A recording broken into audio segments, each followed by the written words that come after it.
Bangungot ng mga Aquino, dumating na sa katauhan ng mga anak ng huling Marcos Loyalist. Librong detalyadong nakasulat ang kademonyuhan ni Cory na republish na matapos ang 32 taong paghihintay. Magandang araw bayan, magandang araw Pilipinas. Panibagong araw na naman at meron na naman tayong pag-uusapan.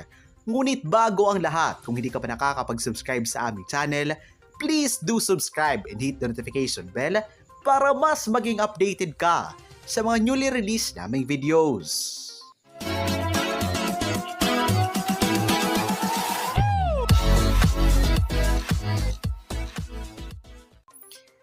The book is finally available for sale again. Ito ang anunsyo ng mga anak ni Colonel Arturo Arviza o mas kilala bilang The Last Loyalist matapos ang mahigit 3 dekadang pananahimik.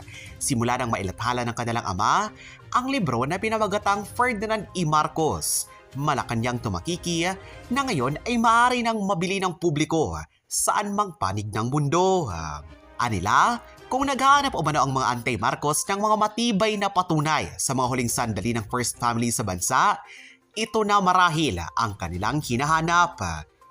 Ayon naman sa mga solid Marcos Loyalists, sabik na umano silang malaman ang buong katotohanan mula sa nag-iisang saksi na nanatili sa tabi ni PFEM hanggang sa kanyang huling sandali.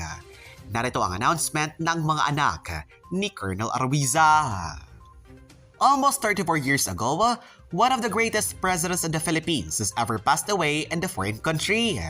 I was only a teenager at that time. Black propaganda, even in Hawaii, was not kind to the president. Word spread around that the president was not really dead, and that this was just a ploy so he could be flown surreptitiously to the Philippines. News and TV and articles in newspapers continuously referred to the deposed president as a dictator. Even now, news refer to him as a dictator. This needs to change. PFEM was not a dictator. In my opinion, the president who took over was the real dictator. Do your research. Watch videos of people who also experienced firsthand what it was like during PFEM's leadership and watch vloggers on YouTube who have done the research. One of the books you need to reference is my father's book. This is a historical book that explains what truly happened during the last 4 days in February 1986 until PFEM's death in Honolulu in September 1989. It is about time to rectify the history. We have been quiet for over 30 years. Black propaganda had decades to brainwash the Filipinos and smear PFEM's name. Now, it is about time to learn what truly happened from the fateful days in Malacanang during the EDSA Revolution until PFEM's death in Honolulu.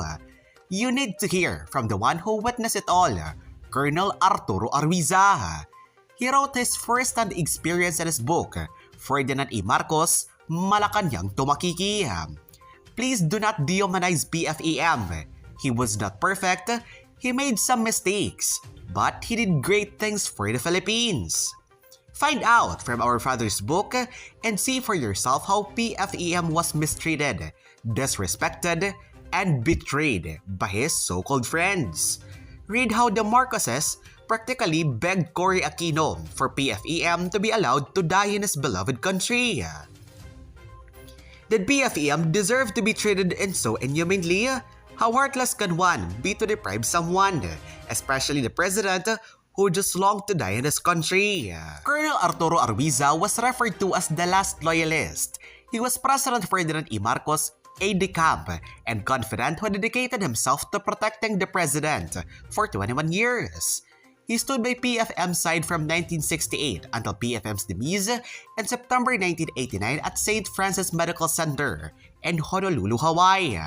This page is dedicated in his memory. His wife and children are working to republish his book, Ferdinand E. Marcos, Malacanang Tumakiki. This is a historical book from first-hand experience by Colonel Arturo Arviza, who was there in Malacanang protecting PFEM, flew on the plane with the Marcoses, and stayed loyal to PFEM until his demise. He saw and witnessed it all. This is his story. Ang sundalong humarang kay Pangulong Ferdinand E. Marcos Sr. Nakilala at hinangaan ni Pangulong Ferdinand E. Marcos Sr. si Colonel Arturo Arviza na bumisita ang Pangulo sa San Miguel Brewery noong 1975 at harangin siya ng batang sundalo na pumasok sa isang silid na hindi pa personal na nai-inspeksyon ng Presidential Security Team. Hiniling ni PFEM na ilipat si Colonel Arviza sa kanyang security team dahil sa pinakitang lakas ng loob at potensyal nito. Ayon sa interview ng ADCAP ni dating Pangulong Ferdinand Marcos ni Colonel Arviza, kay Cory mismo nanggaling ang pag-amin na pinalayas niya ang mga Marcos sa bansa kasabwat ang Amerika. Ayon naman sa mga avid Marcos supporters, malapit ang ilabas ang katotohanan kung ano talaga ang nangyari kay Apo Lakay noong EDSA Revolution at mahigit 3 taon na nagdusa sa Hawaii. Ito ang libro na hinihintay nating lahat ng mga Marcos Loyalists. Alamin ang katotohanan dito sa libro para madepensahan natin ang pamilyang Marcos.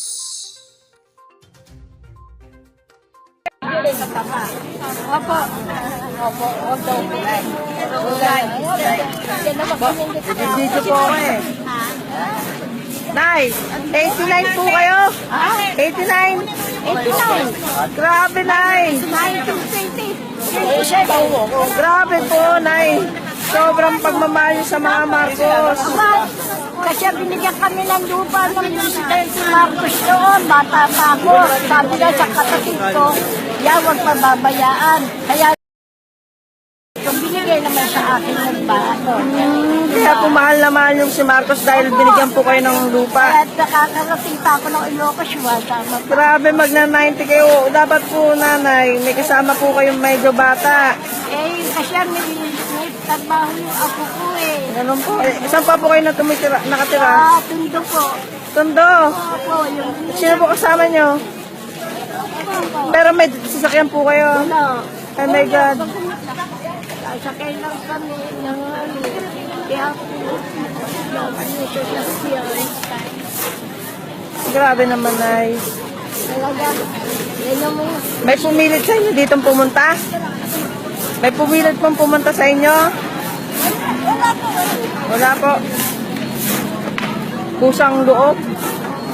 Grabe kayo, Nay. Sobra. Ang loob, kasi alam mo anak, hindi naman siya nag-ano. Hey, Lini, I didn't realize it's your birthday. We should have a birthday party for you in maybe your dad's old office. By the way, thank you very much for the book that you sent me. I lost my copy when I had a bunch of copies, but the last one that I kept for myself that your dad signed, nawala ko when we moved from the States to here. So I'm so happy that you sent me back. You sent me a copy again. I've been reading it, bringing back all the memories, and hindi ko makalimutan talaga si Art.